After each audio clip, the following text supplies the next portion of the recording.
शुरू करें जी। औज़ुबिल्लाहि मिनश शैतानिर रजीम, बिस्मिल्लाहिर रहमानिर रहीम।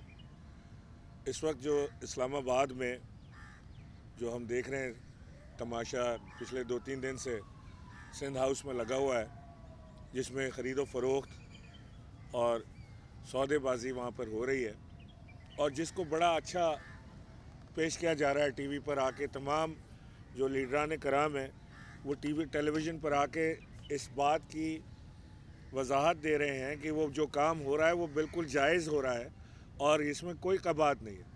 हमारे इसी टेलीविज़न के ऊपर पाकिस्तान मुस्लिम लीग नून के एक सरकर्दा लीडर साहब बैठ के फरमाते हैं, हाँ हम हॉर्स ट्रेडिंग कर रहे हैं, इसमें कोई हर्ज नहीं है, कोई गलत बात नहीं है। और इस हॉर्स ट्रेडिंग के बयान के ऊपर, इस हॉर्स ट्रेडिंग की सारी चीज़ों के ऊपर हमारी इलेक्शन कमीशन बिल्कुल खामोश बैठी है। उन्हें खाली सिर्फ नज़र आता है कि इमरान खान साहब स्वात का जलसा क्यों कर रहे हैं, लिहाजा उनको नोटिस दे दिया जाए। लेकिन जहाँ पर हॉर्स ट्रेडिंग हो रही है, MNAs की ख़रीदो फ़रोख्त हो रही है, वहाँ पर खामोशी नज़र आती है। ये एक इंतहाई मॉरल डिफ़ीट मैं इसको समझता हूँ कि हमारे जो लोग इस ख़रीदो फ़रोख्त में शामिल हैं, चाहे वो ख़रीद रहे हैं या वो बिक रहे हैं, वो दोनों इस शर्मनाक हरकत के बावजूद ढिठाई के साथ इसी मुल्क के अंदर, इसी इस्लामाबाद के अंदर वो घूमते फिर रहे हैं और हम देख रहे हैं कि लोग उनका घेराव कर रहे हैं, उनसे सवालात कर रहे हैं, उनसे पूछ रहे हैं कि आखिर जब आप इमरान खान साहब के वोटों के ऊपर इलेक्ट हुए तो उसके बाद ऐसी कौन सी अब आपके ज़मीर में जाग आ गई कि आज ही आप अपने ज़मीर की तलाश में निकल गए। सिंध हाउस में जो कुछ हुआ कल, वो काबिल मज़म्मत है।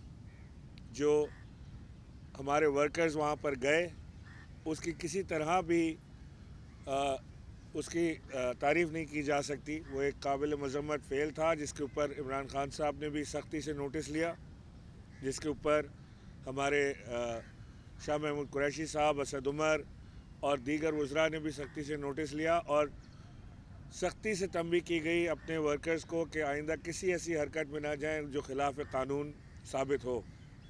लेकिन वर्कर्स का गम व गुस्सा और वर्कर्स का जो जुनून है, हम ये कोई गारंटी नहीं दे सकते कि हम किस किस को रोकेंगे, इसके ऊपर कहाँ कहाँ तक हम रोक सकेंगे। हमने अपने हर मैसेज में अपने वर्कर्स को ये मैसेज दिया है, पैगाम दिया है कि वो इस तरह की किसी हरकत में मुलव्वस ना हो जिससे मज़ीद मुश्किलात का सामना करना पड़े। मैं जो इस वक्त पाकिस्तान तहरीक इंसाफ का स्टैंस है, उन्होंने एक मौका अपने उन तमाम MNAs को जो मुनहरफ होकर ज़मीर की आवाज़ पर, एक तो ये ज़मीर ही नहीं मुझे पता आज तक कि ये किधर से आता है और किधर चला जाता है।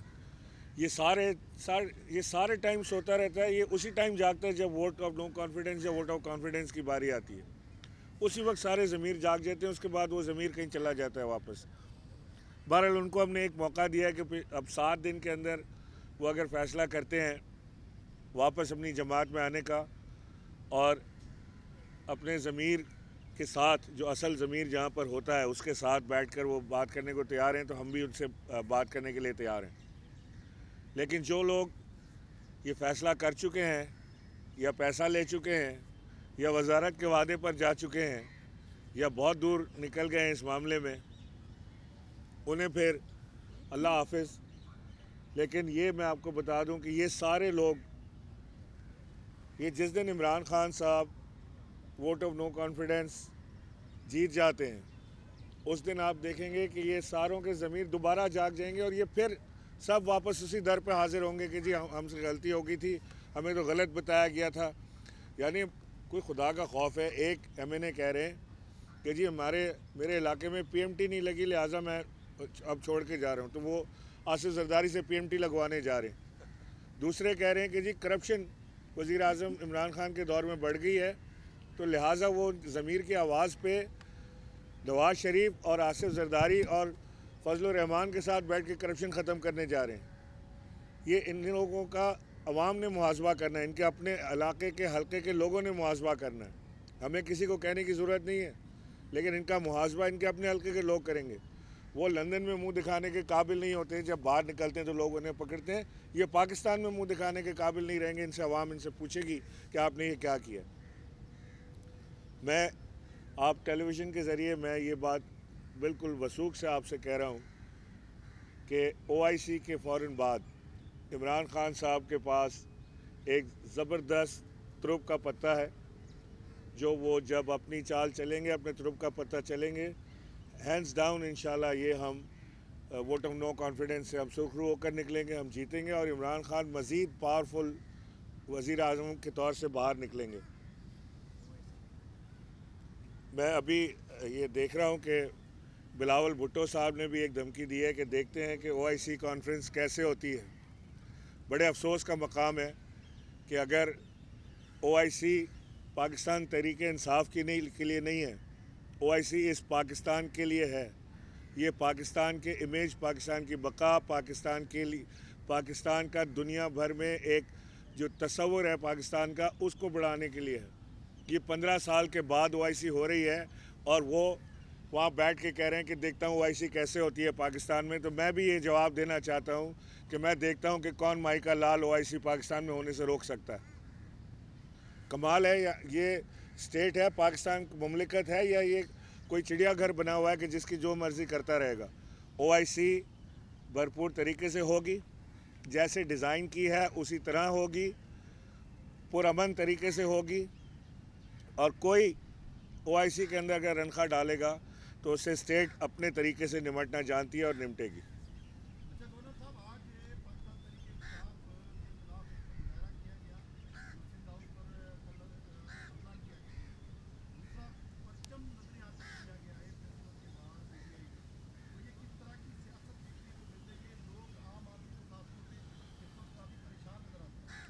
देखिए, मैंने आपसे पहले कहा कि मैं मज़म्मत करता हूं कि कल जो हमारे वर्कर्स सिंध हाउस पे घुसने की कोशिश की, जो वहाँ पे घुसे गम गुस्से में, मैं उसकी भरपूर मज़म्मत करता हूँ। मैं चाहता हूँ कि ये जो इस वक्त यहाँ पे हवा दे रहे हैं, टेंशन हो रही है, यहाँ अगली सामने ये प्रेस क्लब है, उसके सामने रोज़ इतलात आती हैं कि वहाँ पे लोगों को जमा करके PTI का परचम नज़र आतिश किया जा रहा है, या इस तरह की और चीज़ें कर रहे हैं जिससे इश्तियाल अंगेज़ी में इजाफ़ा होगा।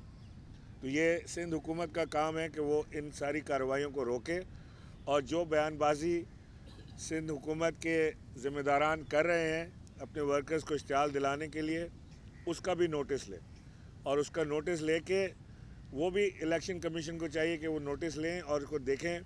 शैला रज़ा का भी एक बयान मेरे पास आया था, ऑडियो उनकी आई थी, और वो अपने वर्कर्स को कह रही थी कि तैयार हैं, किसी वक्त भी कुछ ऑर्डर आ सकता है आपको।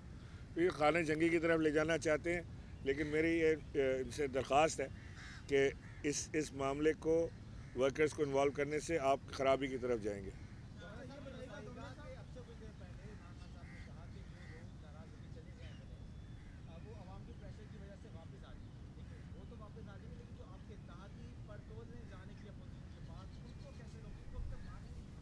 देखिए, इत्तेहादी भी इसी तरह देख रहे हैं बैठ के चीज़ों को, कि वो ऑब्ज़र्व कर रहे हैं कि पाकिस्तान तहरीक इंसाफ के पास अपना नंबर पूरा हो रहा है कि नहीं हो रहा।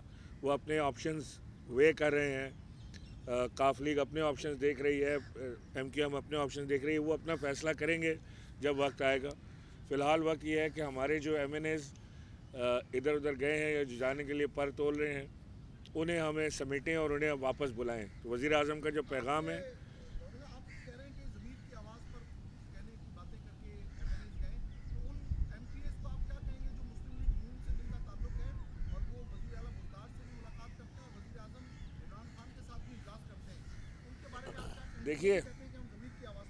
देखिए मुलाकात के लिए किसी को मना नहीं, किसी से जो मुलाकात हो रही है हो, लेकिन जहाँ ये जो 3 चीज़ें हैं, finance bill, vote of no confidence, इनके ऊपर डिस्क्वालिफिकेशन बनती है। ये वो चीज़ें हैं जिससे हुकूमत का मेक और ब्रेक होता है।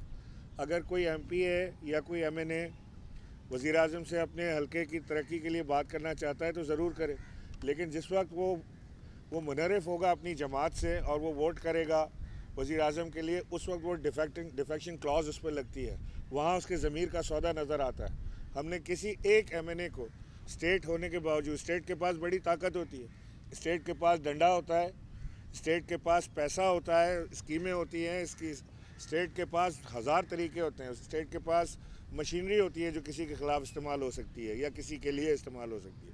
लेकिन एक MNA को पाकिस्तान तहरीक इंसाफ या उसकी हुकूमत ने एक MNA को अप्रोच नहीं किया अपोजिशन के, ना किसी को ख़रीदने की कोशिश की, ना किसी को डराने धमकाने की कोशिश की।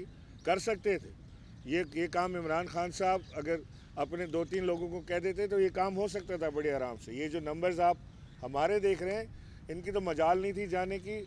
मैं कह रहा हूँ कि वो उधर से भी ले आते इतने बंदे वहाँ से उठा के। स्टेट बहुत ताकतवर चीज़ होती है, लेकिन इमरान खान साहब नहीं इस्तेमाल करना चाहते नाजायज़ चीज़ों के लिए। आप जानते हैं खान साहब को।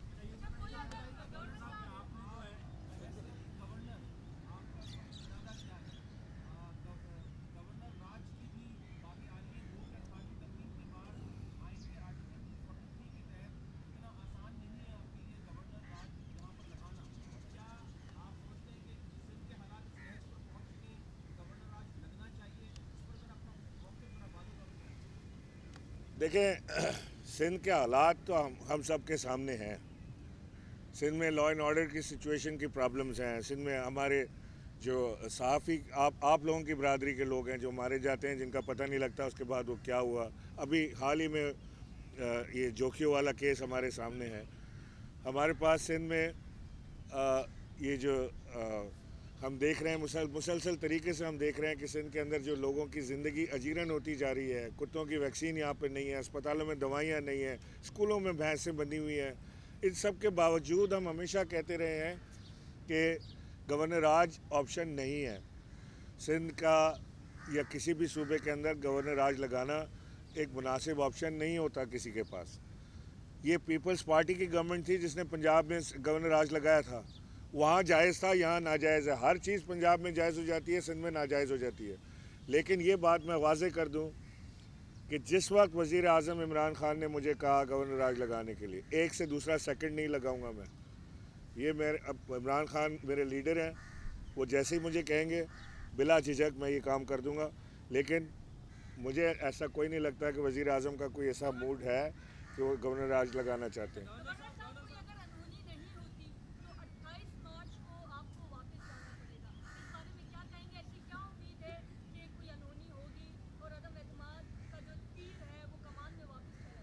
अट्ठाईस मार्च को वापस आना पड़ेगा मतलब? हाँ, 28 मार्च को होता है तो हम कामयाब हो जाएंगे। 27 को होगा तो भी कामयाब हो जाएंगे। मैं बड़ा पुरज़म हूँ कि ये इंशाअल्लाह आप देखेंगे कि ये जो लोग इधर उधर जा रहे हैं, फ़िलहाल अपने ऑप्शंस वे कर रहे हैं, इन सारों ने वापस अपने अपने घोंसलों में आना है। और उसके बाद पाकिस्तान तहरीक इंसाफ की हुकूमत अपने पूरे नंबर्स के साथ इंशाल्लाह इसको पास करेगी। नंबर्स तो एक्चुअली अपोजिशन ने पूरे करने 172, वो उसको पूरे नहीं कर सकेंगे।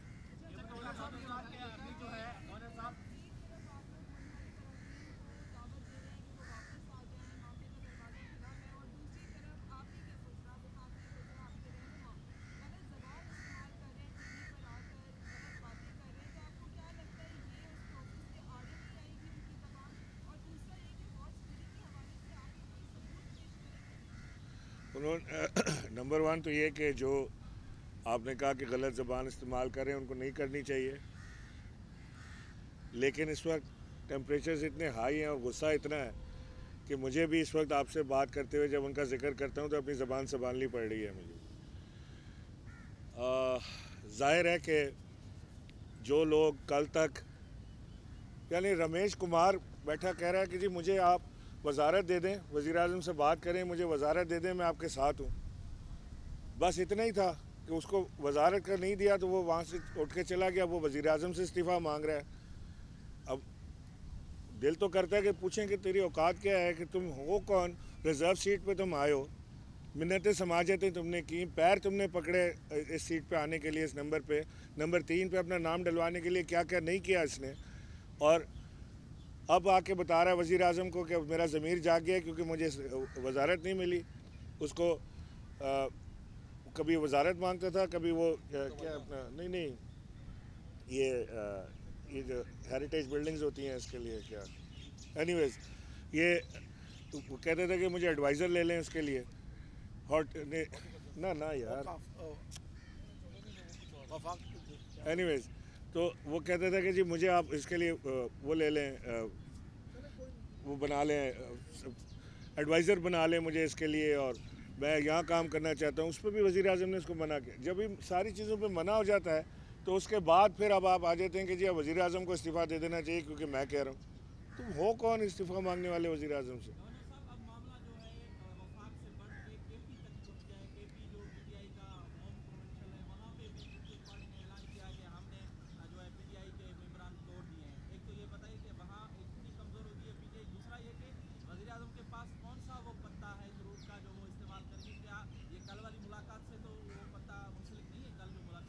वज़ीर आज़म का पास जो तुरुप का पत्ता है वो वज़ीर आज़म ने अपने सीने से लगा के रखा हुआ है, वो उन्होंने किसी को दिखाया नहीं है, और वो जब दिखाएंगे तो इंशाल्लाह दुनिया देखेगी। दूसरा ये कि केपी में एक नूर आलम के अलावा और कोई भी नहीं है। नूर आलम अपनी मर्ज़ी का मालिक है, वो कभी क्या करता है कभी क्या करता है। मैं आज भी देख रहा था, एक कोई वीडियो आई हुई थी, नूर आलम को भी लोग चैलेंज कर रहे हैं। ये इतना आसान नहीं है लोगों का इस तरह से निकल के कहीं चले जाना या किसी चीज़ के लिए। इन लोगों को दोबारा अपनी चीज़ों पे सोचना पड़ेगा।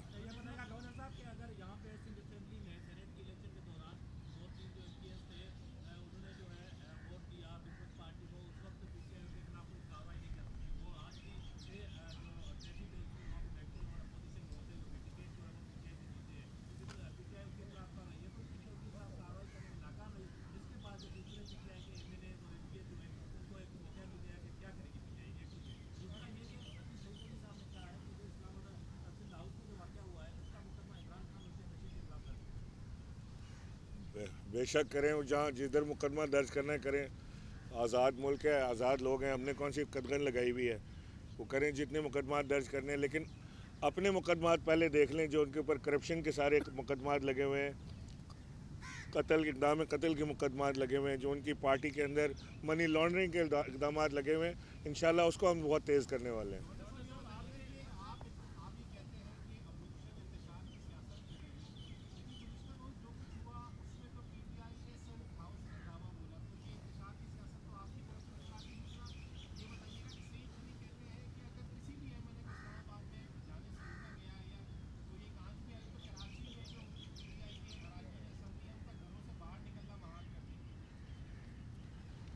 देखें, जो कुछ सिंध हाउस में हो रहा था वो वर्कर्स को इश्तिहार दिलाने के लिए काफ़ी था। वहाँ पर सिंध पुलिस ले जाके वो एक बीच में टेंट लगा के, और टेंट के उस तरफ वहाँ पे वो एक पीपल्स पार्टी अपनी एक पार्टी कर रही थी किसी और की कॉस्ट पे, कीमत पे। तो उसके बाद और फिर वहाँ से जो इंटरव्यूज़ आ रहे थे MNAs के, जो चैलेंजिंग इंटरव्यूज़ थे, जो वज़ीर आज़म के ख़िलाफ़ बात कर रहे थे, तो वो क्या समझ रहे थे कि वहाँ पे लोगों ने कोई फूल पत्तियाँ डालनी है। अगर एक तमाशा उन्होंने लगाया ही है वहाँ पे सिंध हाउस के अंदर, उसको उन्होंने एक बकरा मंडी बनाया हुआ था, तो उसके बाद तो ये रिएक्शन नेचुरल था लोगों का। लेकिन ये कोई प्लान नहीं था, कोई हमने अब कोई वहाँ के यूसी इंचार्जेस को नहीं जमा किया, और हमने कोई अपने लोगों को नहीं कहा कि आप जाके ये सारा बलवा करें। ये एक रैंडम रिएक्शन था जिसको पार्टी कंडेम कर रही है।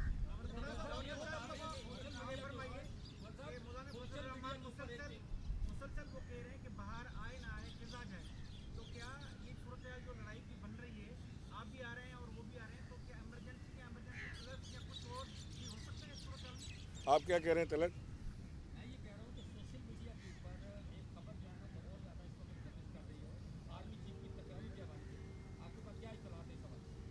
नहीं, मेरे पास इस हवाले से तो कोई इतलात नहीं है। आर्मी चीफ की तकरीरी का वक्त जब आएगा, जब उस वक्त देखा जाएगा। फ़िलहाल तो मेरे पास कोई इतला नहीं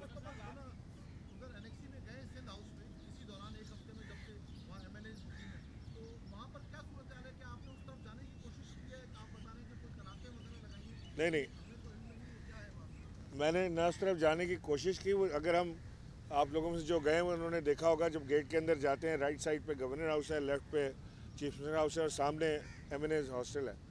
तो जो ये पार्लियामेंट लॉजेस हैं, जो इन्होंने वो बनाए हुए हैं MPA के लिए, वहाँ पे इन्होंने कनात लगा के ऐसे बंद कर दिया है, तो वो आप देख नहीं सकते कि चोली के पीछे क्या है, वो नज़र नहीं आता।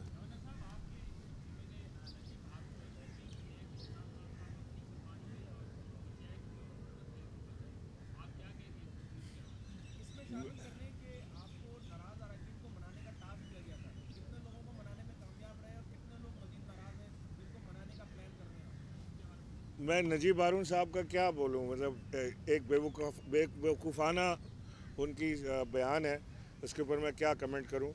और दूसरा जो आपने पूछा कि जितने लोगों को मनाने का टास्क दिया था, मैं एक चीज़ वसूख से कह सकता हूँ कि अलीम ख़ान पार्टी के ख़िलाफ़ नहीं जाएगा, खान साहब के ख़िलाफ़ नहीं जाएगा, और वो चाहे साथ ना दे लेकिन वो ख़िलाफ़ नहीं जाएगा।